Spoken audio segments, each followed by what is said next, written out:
نحمده ونصلي على رسوله الكريم وعلى آله وصحبه أجمعين أما بعد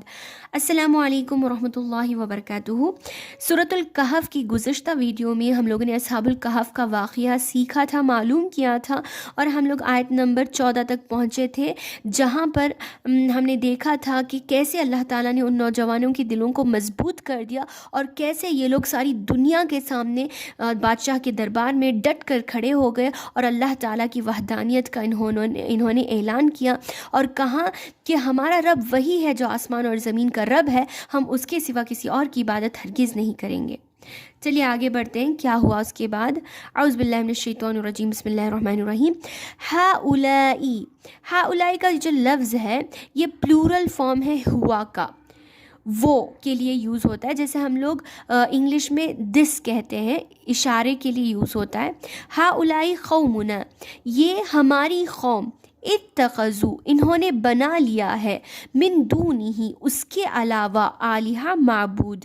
یعنی ہماری قوم نے اللہ کے علاوہ کسی اور کو معبود بنا لیا، جبکہ آسمان اور زمین کا رب تو اللہ ہے، لیکن انہوں نے تو اس کے سوا دوسروں کو ہی معبود بنا لیا۔ لولا یأتون علیہم بسلطان بین،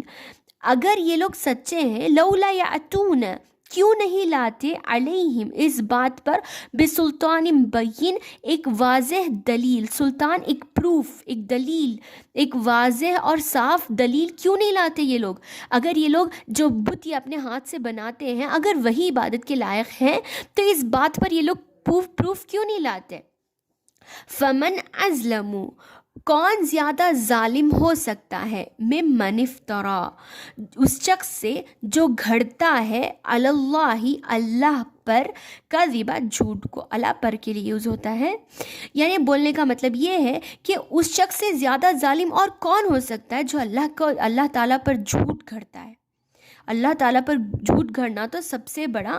ظالم ہی کر سکتا ہے۔ وَإِذَا اعْتَزَلْتُمُوهُمْ، اور جب تم لوگ ان سے جدا ہو گئے ہو، یعنی یہ لوگ آپس میں بات کر رہے ہیں، یہ نوجوان آپس میں ایک دوسرے سے بات چیت کر رہے ہیں، ان میں سے ایک نوجوان نے کہا، وَإِذَا اعْتَزَلْتُمُوهُمْ، اور جب تم ان سے، یعنی اپنی قوم سے، فیملی سے، گھر والوں سے، دیش والوں سے نفرت کرتے ہو، ان سے الگ ہو گئے ہو،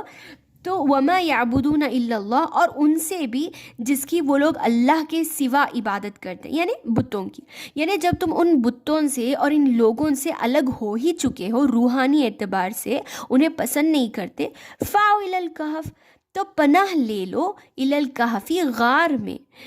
اگر تم لوگ ان سے الگ ہو ہی گئے تو جسمانی طور سے بھی الگ ہو جاؤ اور کہیں دور جا کر غار میں پناہ لے لیتے ہیں۔ ینشر لکم، تمہارا رب تمہارے لیے پھیلا دے گا اس کی رحمت کو، ویحیی لکم، اور تمہارے لیے سہولت کرے گا، من امرکم مرفقا، تمہارے معاملے میں اللہ تعالیٰ انتظام کرے گا، یعنی اللہ تعالیٰ تمہارے معاملے میں تمہارے لیے سہولتیں بنائے گا، تمہارے لیے انتظام کرے گا، تم الگ چلے جاؤ۔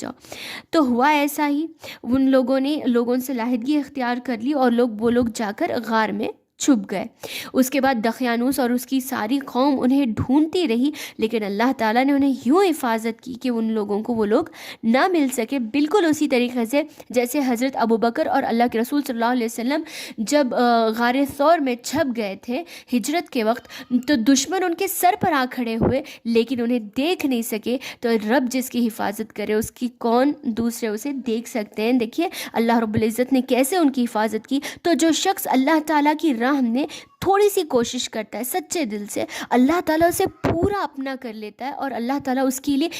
لیے ایسی سہولتیں کرتا ہے اور ایسے راستے انتظام کرتا ہے کہ انسان چاہے ساری دنیا اس کے خلاف ہو جائے لیکن وہ مضبوط ہو جاتا ہے۔ تو ایسا ہی ہوا، دیکھیے اللہ تعالیٰ کیسے کیسے ان کی حفاظت کرتا ہے۔ وَتَرَى الشَّمْسَ، اور تم دیکھو گے، شمس سورج کو، سن کو، اور تم دیکھو گے سورج کو، اِذَا طَلَعَتْ، جب وہ طلوع ہوتا ہے،